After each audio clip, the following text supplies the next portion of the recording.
Bom dia, meus queridos, tudo bem? Na aula de hoje vamos estudar a Revolução Russa, um dos mais significativos eventos do século XX.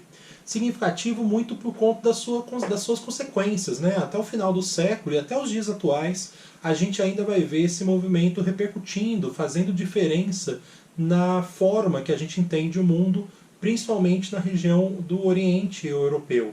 Beleza? Agora, como tudo na história, o importante é a gente estar analisando o contexto, né? O que estava acontecendo para que isso pudesse ter ocorrido. E esse é o assunto que eu vou lidar nessa aula, na aula de hoje. Vamos entender quais eram as situações, as práticas que estavam ocorrendo na Rússia até fevereiro e depois outubro de 1917.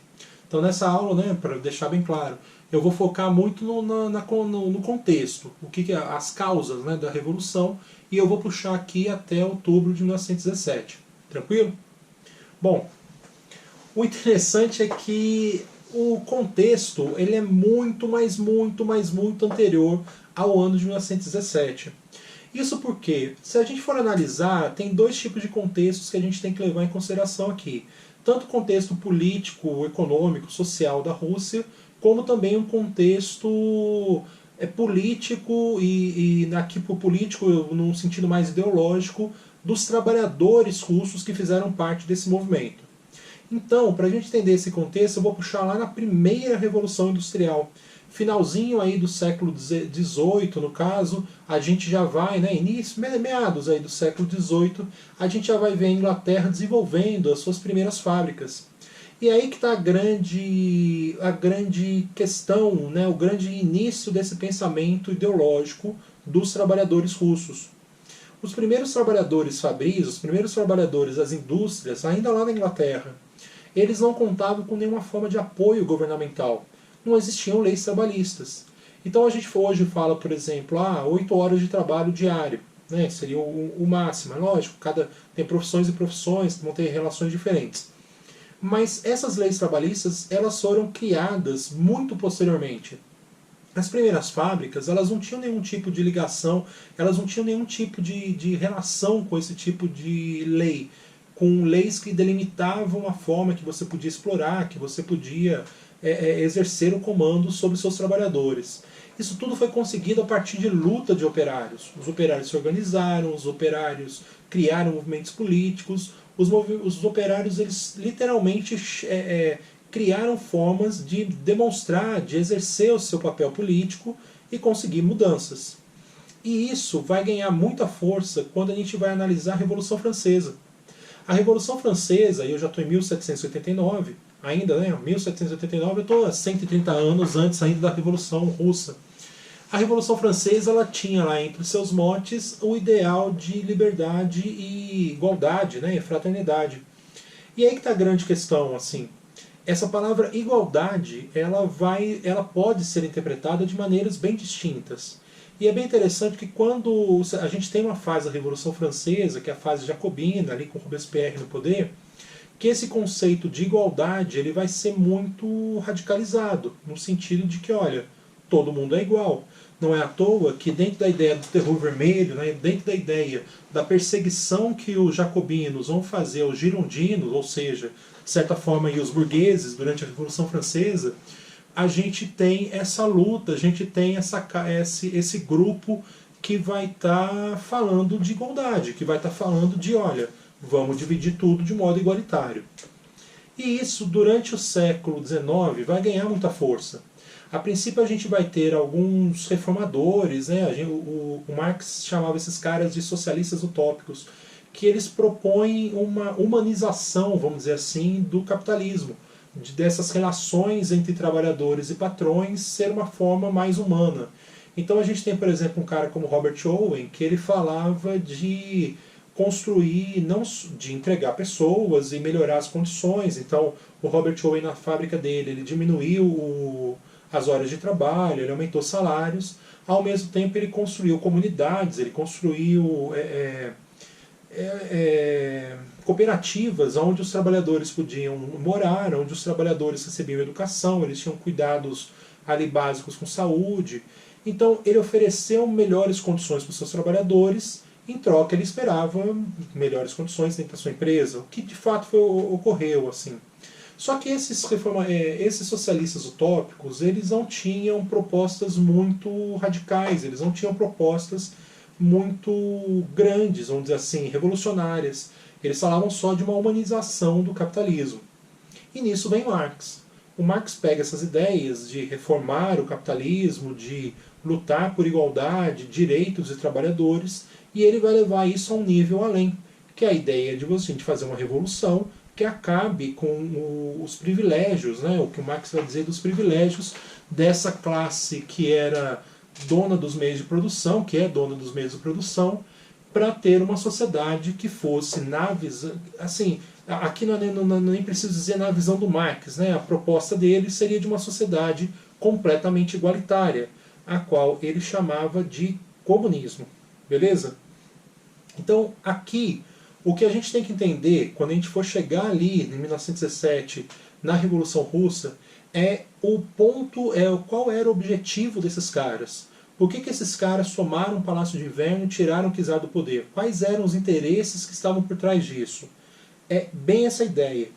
Os interesses dos bolcheviques, né, os interesses até dos mencheviques, dentro desse processo revolucionário, era chegar a uma sociedade comunista, a qual a gente tem, seria um sonho, né, de... A palavra sonho aqui é um tanto quanto questionada, tá? Porque se você acreditar, você não vai dizer que é um sonho. Mas a ideia era de criar uma sociedade completamente igualitária, onde todo mundo teria os mesmos tipos de posses, direitos e deveres dentro da sociedade. Posse aqui seria o ponto que é questionável, tá? Então, assim, o Marx ele não está falando que todo mundo vai ter as mesmas coisas. O Marx está dizendo que ninguém vai ter nada, no sentido de que tudo vai ser de todos. Mas não é o ponto aqui uma discussão sobre o pensamento marxista, né? É só para a gente entender o objetivo dos trabalhadores russos. Era chegar numa sociedade que fosse completamente igualitária. Era esse o motivo da luta dos trabalhadores russos lá em 1917. Agora vamos pensar na Rússia. É até interessante que eu voltei à Revolução Francesa para falar da ideologia política, né, por trás dessa luta, porque a Revolução Francesa é o que faltava na Rússia. A Rússia chegou em 1917, enquanto todos os outros países já tinham acabado com seus sistemas absolutistas, já tinham desenvolvido suas indústrias, já tinham criado sistemas econômicos liberais, capitalistas até, a gente pode usar. A Rússia não. A Rússia era praticamente feudal. 85% da população russa ainda morava no campo. E morava no campo trabalhando para para nobres, que a gente pode até dizer que eram senhores feudais. Eles tinham títulos ainda. Você tinha príncipes, você tinha duques, você tinha condes, viscondes na Rússia. E esses caras exploravam os trabalhadores rurais, no caso, né? Assim, você tinha fome, os impostos eram muito altos. E a Rússia, além de ter esse atraso, cara, a Rússia tinha um rei absolutista, assim. O czar, o título, né, czar que a gente fala, aqui no caso era o da Revolução Russa, é o Nicolau II, tá? Mas, logicamente, tiveram outros czares antes dele. Esse czar ele é um rei absolutista, ele manda em executivo, judiciário, legislativo, ele tem até um controle da igreja, tá? A igreja russa não é a católica apostólica romana, como é a igreja predominante, pelo menos ainda no Brasil. Na Rússia predomina até hoje o catolicismo ortodoxo. E o catolicismo ortodoxo era muito ligado ao czar. Mas por que tem esse nome todo estranho aí de czar? Czar vem de César, que eram lá os imperadores romanos. A Rússia ela vai se considerar uma herdeira do Império Romano do Oriente. Por isso ela mantém essa titulação da sua família real ligada ainda à titulação dos imperadores romanos, lá do período da história antiga, tá? Assim, para ficar bem claro.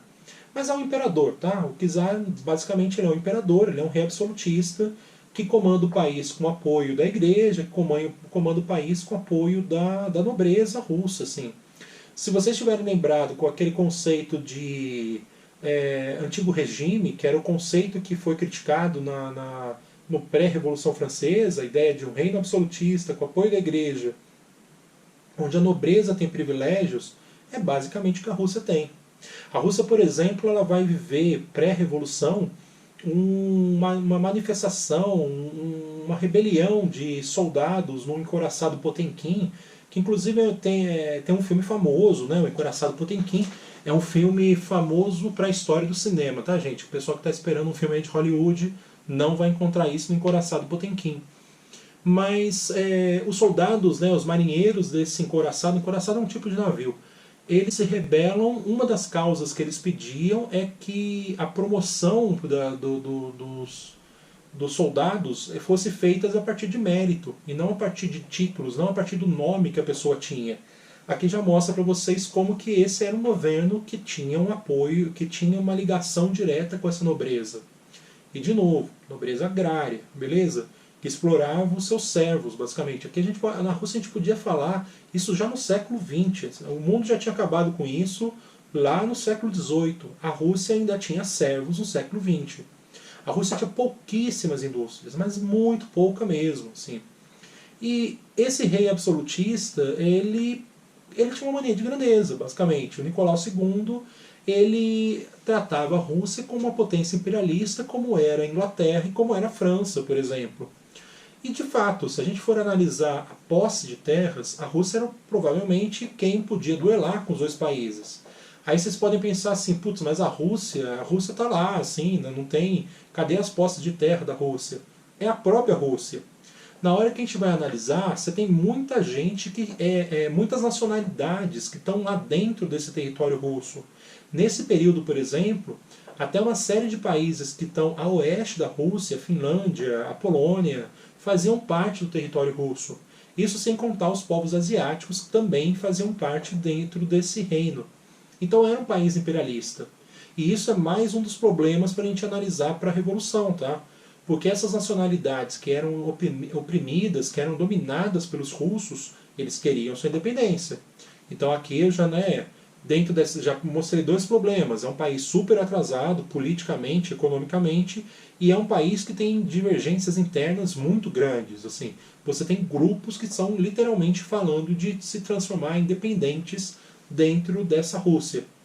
E vamos voltar para o czar. Assim, o czar, ele tem esse sonho de grandeza, ele era muito bem visto, tá, pela população. E muito desse apoio que ele tinha vem da própria igreja ortodoxa, que eu posso dizer aqui, assim, passava o pano mesmo para o imperador. Assim, você não tinha a igreja falando mal, assim, e a igreja conseguia amortizar uma série de problemas que estavam acontecendo nessa Rússia. Tudo bem? Quando a igreja não amortizava, e de fato acontecia, porque assim, a população estava passando fome, pagava altos impostos, então vira e mexe você tinha rebeliões, você tinha greves, e a resposta que o czar tinha para isso era mandar a sua cavalaria, né, os cossacos, né, que eram a chamada tropa real, para ir dar porrada em todo mundo. Assim, e as rebeliões eram todas encerradas a partir de golpes de sabre. Né? Sabre é um tipo de espada que os cossacos usavam.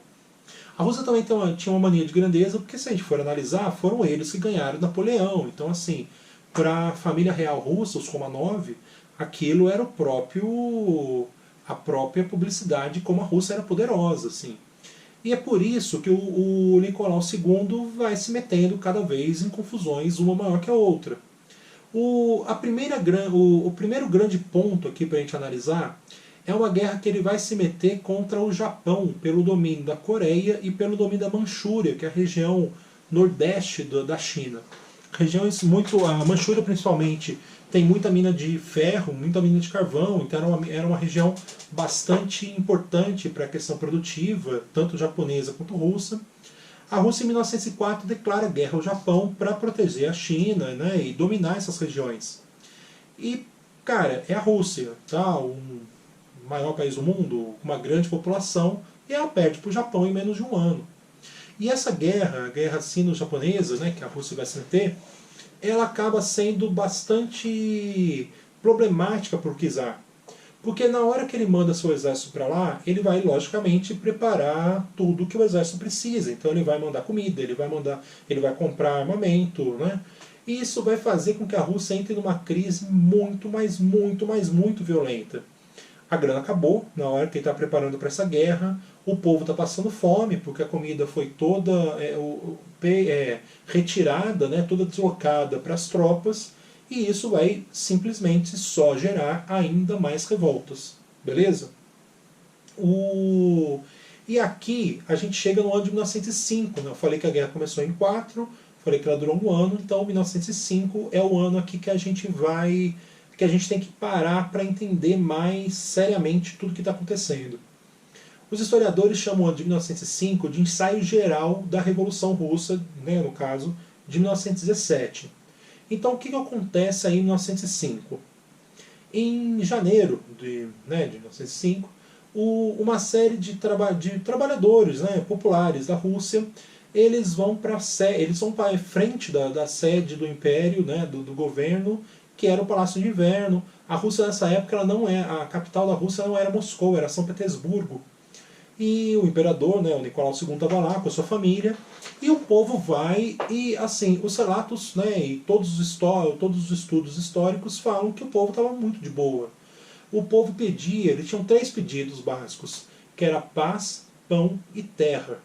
Paz no sentido que eles não queriam mais essa guerra contra o Japão, pão porque eles estavam passando fome, a comida era toda deslocada para o exército, e terra porque boa parte, como eu falei para vocês, 85% da população era camponesa, e eles queriam uma redistribuição de terra, eles queriam uma distribuição mais justa, no sentido de que mais pessoas tivessem acesso à terra, e não só a nobreza. Agora, se eles estão lá pedindo paz, o pão e terra, a resposta do czar é enviar os seus cossacos, enviar as suas tropas, para dar porrada em todo mundo. E são mais de 1000 feridos e 92 mortos, nesse evento que ficou conhecido como Domingo Sangrento. E aqui tem um ponto importante. Por que esse é um ensaio geral da Revolução Russa de 1917? Porque aqui o povo percebeu que o czar não era o paizinho do povo, como ele era chamado antes. Assim, era muito comum, a gente ver, inclusive assim, no próprio Domingo Sangrento, você tinha lá cartazes, né, faixas, falando do paizinho do povo, ajudar a população no paz, pão e terra. E, cara, a resposta foi a mais violenta possível. E ali os trabalhadores percebem que, olha, a gente não pode mais contar com o czar. O czar é, na verdade, um inimigo nosso e não um amigo. E uma série de revoltas vão acabar estourando, não só essa em São Petersburgo, né, que não foi uma revolta, mas acabou se tornando na hora que o imperador, que o czar, ele reprime a população violentamente. Dentro dessa série de revoltas que vão acontecer, o czar, ele inclusive vai perder o apoio da nobreza. Assim. E a nobreza russa vai conseguir exigir que o czar crie uma assembleia onde possa ser discutido uma constituição. E ele vai criar a chamada Duma, que é Duma, D-U-M-A, tá, gente? Duma, que vai ser aonde seria uma assembleia, né, foi eleita as pessoas para participar disso, e de lá sairia uma constituição. O que foi uma mentira, tá? Pouco tempo depois o czar vai e fecha a Duma, assim. A nobreza russa acreditou no czar e, né, acabou perdendo nessa aposta que eles fizeram. E a própria burguesia, tá? E aqui eu vou focar um pouco na burguesia russa. A burguesia russa era muito atrasada, assim, tanto que, volto a dizer, a Rússia ainda era feudal, a Rússia não tinha vivido uma experiência capitalista, liberal, no final das contas, e era uma burguesia que dependia muito do czar, no sentido de investimentos. Assim. Você tinha poucas indústrias na Rússia, mas todas aquelas que existiam, basicamente tinham sido implementadas com o apoio financeiro da própria família real. Então essa burguesia, ela não estava muito interessada em mudanças. Para ela estava tudo bem. Assim, a gente não é o dominante aqui, mas pelo menos a gente está ganhando alguma coisa. E isso vai ser significativo para a gente analisar o cenário que vai ser criado pós-1905.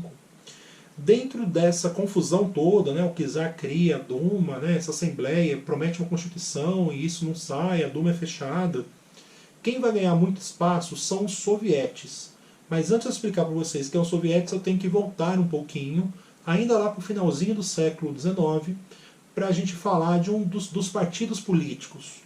Os trabalhadores russos, eles, dentro dessa ideia de que, olha, temos um czar, esse czar é um rei absolutista, a gente tem que fazer alguma coisa, eles vão começar a se organizar politicamente. O Marx, nossa, eu voltei lá antes ainda mais, né? O Marx, ainda na sua vida, ele organiza a chamada Internacional Comunista, que ela tinha uma ideia de você criar grupo, era uma organização de partidos, de pessoas que tinham causas comunistas, e a ideia era que essas pessoas começassem a pensar num plano internacional de uma revolução, né, comunista que fosse ocorrer no mundo todo, assim. E isso vai fazer isso vai acabar influenciando dentro da situação russa.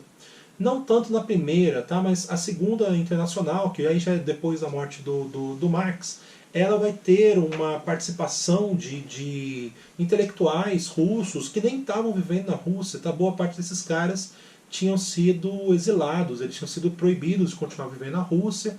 O rei ele censurava jornais e ele expulsava a população que ele não queria. Alguns desses intelectuais eles participaram e eles tinham essas ideias comunistas, né? Eles tinham essas ideias revolucionárias que eles vão utilizar essas ideias para criar partidos políticos lá na Rússia. É bem engraçado que a criação desses partidos vai se dar na Bélgica, vai se dar na Inglaterra, vai se dar na França, mas são partidos políticos russos no final das contas. O mais significativo, que é o que a gente vai focar aqui para os nossos estudos, o que vai fazer a revolução, é o Partido Operário Social Democrata Russo. Que, cara, eu vou chamar agora de PO. Eu vou me complicar. Eu vou chamar de Partido Operário Social Democrata Russo, que vai ficar mais fácil. É grande, mas pelo menos eu não complico com a sigla aí. Mas o que ocorre? Esse Partido Operário Social Democrata Russo, ele vai ter dois grupos bem distintos dentro dele.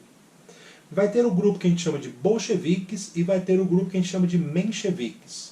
Qual que é a diferença entre eles? O grupo bolchevique, ele tem uma liderança de um cara chamado Lenin. Lenin é um apelido, tá? O nome dele é Vladimir Ilyich. O terceiro nome eu não vou lembrar, mas é Lenin. O que o Lenin prega? O Lenin considera que a Rússia ele está tentando chegar nessa ideia de um comunismo. Ele considera que os trabalhadores rurais russos não estão prontos para isso, que eles não estão prontos para fazer a revolução. Aqui tem um ponto também importante, o próprio Marx não considerava, tá, que os trabalhadores russos estavam prontos. O Marx ele esperava que os trabalhadores capitalistas, ou seja, os trabalhadores urbanos, fariam a revolução. Bem num sentido de que, por eles trabalharem mais próximos dentro de uma fábrica, eles teriam mais contato, eles conseguiriam perceber melhor a exploração que eles sofriam, e com isso eles conseguiriam fazer a revolução. Assim, o Marx falava que os trabalhadores tinham que tomar conhecimento da exploração para fazer a revolução. E os trabalhadores rurais, eles trabalham bem mais longe, né? A gente está falando de grandes fazendas, então tem vamos dizer assim, a quantidade de pessoas por território ali, por quilômetros, né, quadrados, vai ser pequena. Então esses caras não têm muito contato, nem para discutir, olha, eu estou sofrendo, você também, então vamos fazer alguma coisa. E aí você também tem uns outros problemas. E o pequeno proprietário? Esse cara, ele é um explorador ou ele é um explorado? Então, assim, o Marx mesmo considerava que os camponeses russos não estavam prontos para a revolução. Assim como Lenin, né? Tudo bem que aqui a relação é ao contrário. Tá? O Marx considerava que não, o Lenin concordava com ele. E nessa que o Lenin achava que os camponeses não estavam prontos, o Lenin pensa em criar um partido que tivesse uma característica muito mais centralizada, no sentido de que, olha, nós partidos vamos ter que atuar muito ativamente, nós vamos todo mundo, né, que fazer parte do partido, a gente vai ter que criar um cenário revolucionário para os camponeses. Se os camponeses não vão fazer essa revolução por conta própria, cabe a gente motivar eles a fazer essa revolução. Do outro lado da moeda, você tinha o grupo que a gente chama de mencheviques, que aqui, eu não vou ficar dando nome, eu não gosto muito que meus alunos fiquem decorando nomes, mas você tem aí as lideranças mencheviques. Os mencheviques não gostavam dessa ideia, os mencheviques achavam que essa ideia ela poderia gerar meio que uma ditadura partidária, vamos dizer assim, no sentido de que, olha, você vai criar caras que vão controlar tudo e seria mais interessante a gente fazer a própria população perceber a necessidade dessa revolução. Então, assim, eles têm mais uma ideia de, vamos dizer, educar a população para antes da revolução, vamos dizer assim, né, politicamente falando. Agora, para isso, esse segundo grupo, os mencheviques, eles vão ter uma ideia de que, olha, a gente tem que tirar o czar do poder, tá? Isso os bolcheviques também concordam, os bolcheviques consideram que sim, temos que tirar o czar do poder, mas os mencheviques eles acham que, assim que tirar o czar, não tem que colocar os trabalhadores no poder, como Marx dizia, tá? Antes de você chegar nessa fase de igualdade, que a gente chama de comunismo, você teria o socialismo, que é uma fase onde os trabalhadores tomam poder a partir de uma ditadura, que a gente chama de ditadura do proletariado. Então os trabalhadores escolhem seus representantes, esses representantes estabelecem, comandam o país e estabelecem as regras até chegar as novas leis, né? Assim, a distribuição de terras, assim por diante, até a gente chegar nessa ideia de uma sociedade igualitária. Então, vamos voltar lá para os mencheviques. O que os mencheviques diziam? A gente tem que tirar o czar, mas a gente não vai para o socialismo e nem para o comunismo. A gente vai para o capitalismo. A ideia do Marx era que, olha, tem que ter uma exploração capitalista para os trabalhadores poderem pensar na revolução socialista e comunista. Então, vamos criar o capitalismo. Os mencheviques, eles tinham essa ideia que era necessário não botar os trabalhadores no poder nesse instante. Era necessário colocar a burguesia no poder nesse instante. E aí é bom a gente lembrar que a burguesia russa ela não era revolucionária. A burguesia russa não estava tentando tirar o czar e criar um capitalismo por conta própria. Muito porque ela estava ganhando com o czar. Então, por exemplo, o que aconteceu na Revolução Francesa, onde burguesia e povo se uniram para tirar o czar, e depois você tem essa discussão de um governo mais popular a um governo mais burguês, isso não estava acontecendo na Rússia porque a burguesia estava aliada à nobreza. Por isso, o que os mencheviques acham? Olha, vamos tirar o czar e vamos trazer a burguesia para o poder. A burguesia vai desenvolver o capitalismo e aí sim a gente vai fazer uma revolução e acabar com o capitalismo, no final das contas. Então, esse era um processo que ia demorar muito mais tempo, logicamente, mas era um processo que estava de acordo até com as ideias marxistas, mas, cara, na ideia dos bolcheviques, era uma ideia falha. Em qual sentido? Olha, o povo já está oprimido aqui agora. Por que vamos tirar o czar do poder e estabelecer um governo capitalista para só depois a gente criar um governo socialista, né, no sentido de trabalhadores da ditadura do proletariado? Essa que vai ser a grande questão aí. No final das contas, bolcheviques e mencheviques, eles são cada vez mais brigados e cada vez mais vão se separando por conta disso. Olha, o grupo bolchevique, eles são mais centralizadores e eles querem o socialismo, né, a ditadura do proletariado agora, enquanto os mencheviques, eles têm uma ideia de um partido mais aberto e eles acham que antes do socialismo tem que ter uma fase de um capitalismo liberal. Tudo bem? Beleza? Agora, os dois grupos, dentro dessa confusão aí do 1905, do Domingo Sangrento, os dois grupos vão apoiar a criação dos chamados sovietes. Lembra que eu puxei aqui a partir dessa palavra soviete, voltei para ela. O que era um soviete? O soviete ele é meio que um conselho, uma assembleia de trabalhadores. A princípio vão surgir alguns sovietes em fábricas, mas isso depois vai passar para existir dentro de quartéis também. Vão acabar basicamente até em fazendas, basicamente onde tinha trabalhadores vão aparecer os sovietes.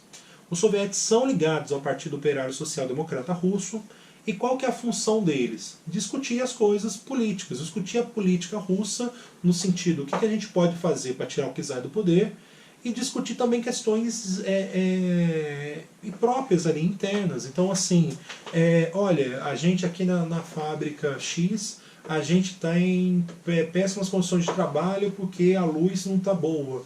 Então a gente tem que forçar aqui o patrão a comprar uma luz melhor. Então a ideia do soviete era muito nesse sentido, de você ter lutas tanto no sentido da comunidade ali, do grupo, quanto no sentido russo também. E aí é importante a gente perceber que o soviete ele vai acabar sendo um órgão de representação muito significativo. Era muito mais fácil para um soviete se organizar e trazer os trabalhadores, assim, o cara lá no Cafundó dos Brejos, era muito mais fácil um soviete conseguir trazer ele para participar, informar ele de tudo que estava acontecendo, do que qualquer outro grupo que existia na Rússia até então.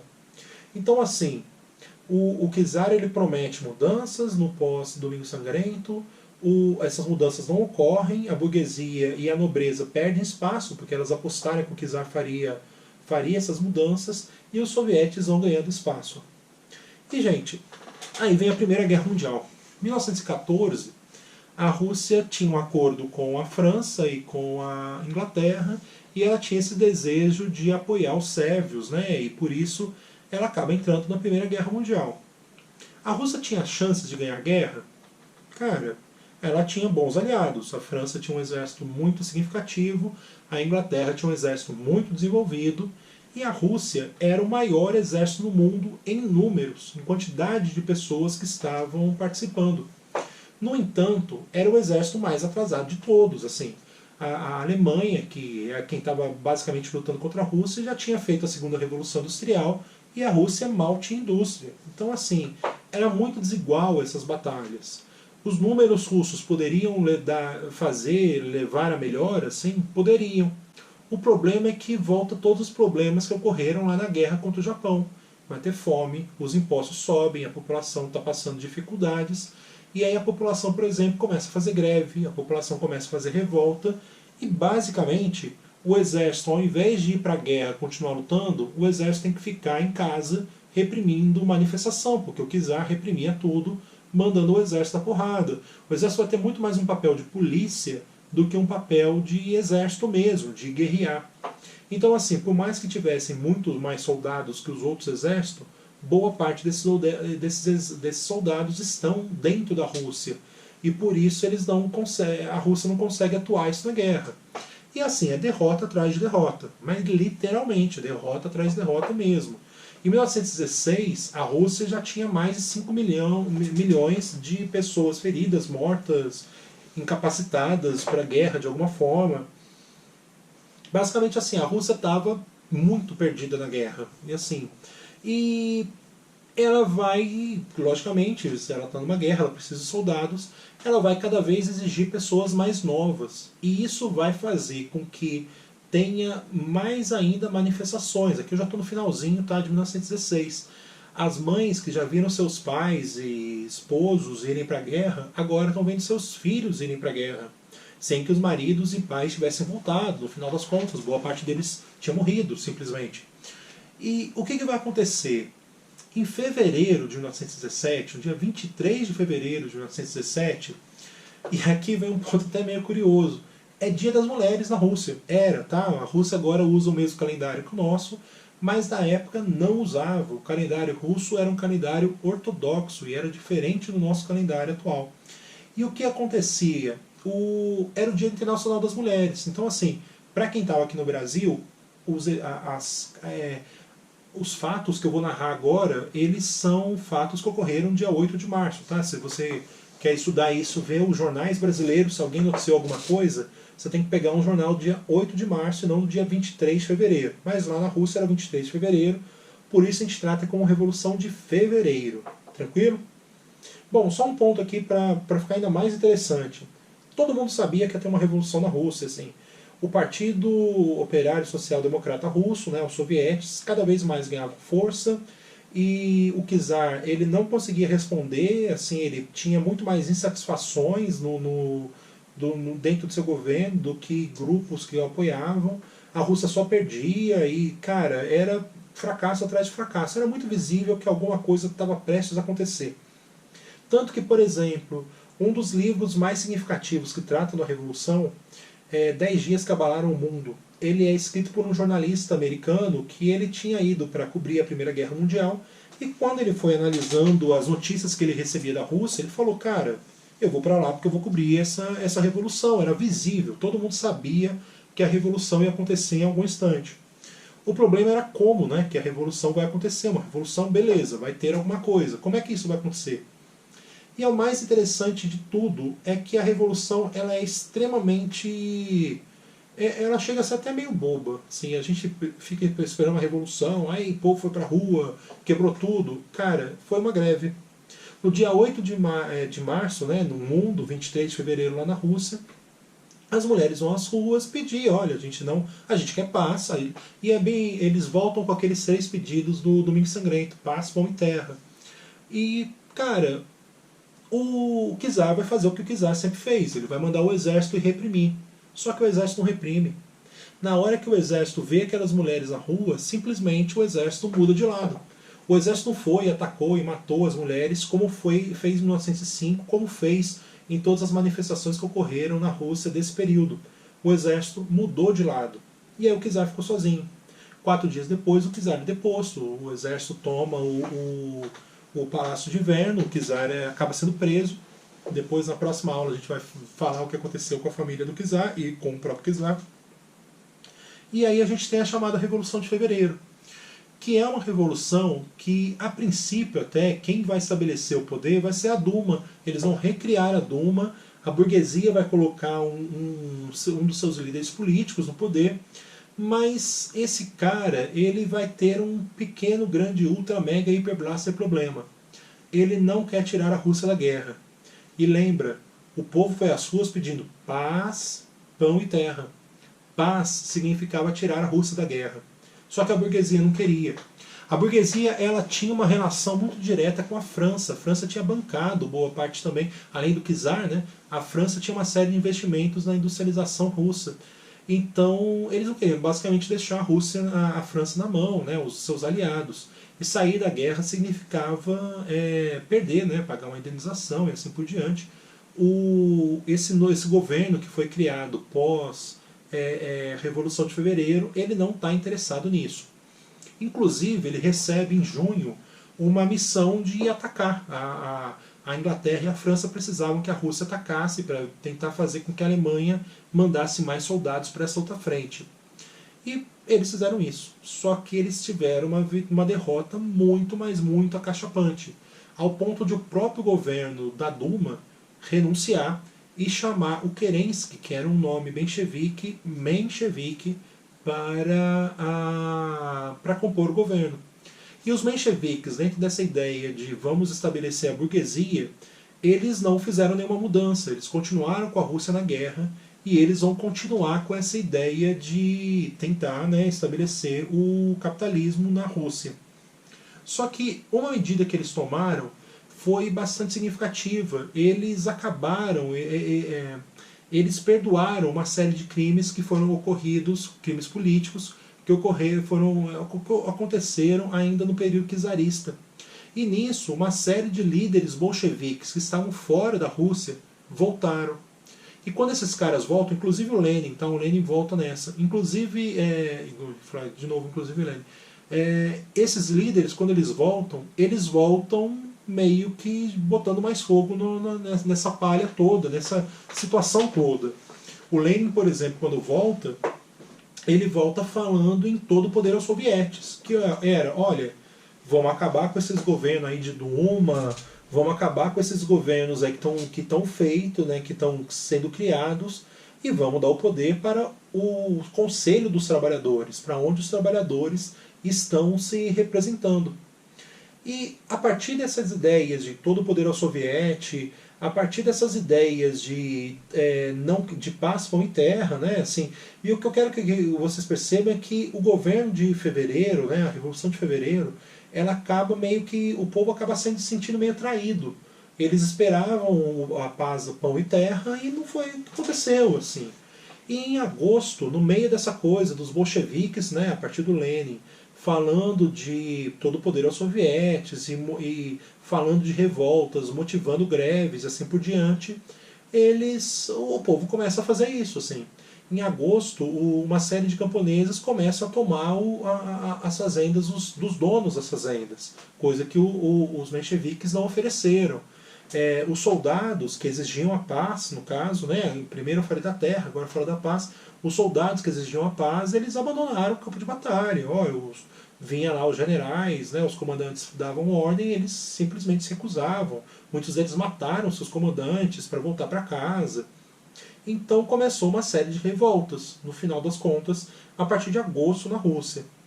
E quando a gente chega no dia 24 para 25 de outubro, de novo, na data russa, tá? O grupo bolchevique ele simplesmente vai invadir o Palácio de Inverno, que era onde estava o governo, onde era estabelecido o governo Kerensky. O czar já estava preso, tá? Mas o Kerensky continuou, né? O governo continuou lá no Palácio de Inverno. Os bolcheviques eles invadem o palácio e assim não tem defesa, né? Então, basicamente assim, você já tinha uma greve tão significativa na Rússia que os mencheviques nem conseguem dar ordens de, olha, vamos, sei lá, chama a polícia ou qualquer coisa. Literalmente os bolcheviques tomam o poder. E eles fazem isso algum tempinho antes de uma reunião do próprio partido. Né, aqui já não tinha mais tanto o Partido Operário Social Democrata Russo, porque já tinha sido feita a divisão. Tá? Os mencheviques já tinham ido criar um próprio partido, e os bolcheviques tinham lá o Partido Bolchevique, né? Então o Partido Menchevique e o Bolchevique. Mas o Partido Bolchevique, então, dias seguintes aí faz uma reunião e eles se estabelecem como chefes da Rússia. Eles criam um conselho de comissários que vai ser, até o final, basicamente, do governo da União Soviética, você vai ter o poder dos comissários, no final das contas, mas o primeiro líder, né, desse conselho de comissários vai ser o próprio Lenin. E aí a gente tem, então, nesse caso, a Revolução de Outubro, que é quando os bolcheviques vão chegar no poder e eles vão começar com as suas medidas para estabelecer o governo socialista, a ditadura do proletariado, que tinha como ideia chegar a um governo comunista, que na prática seria, na teoria pelo menos, desculpa, seria um governo que oferecesse uma ideia de igualdade. Tranquilo?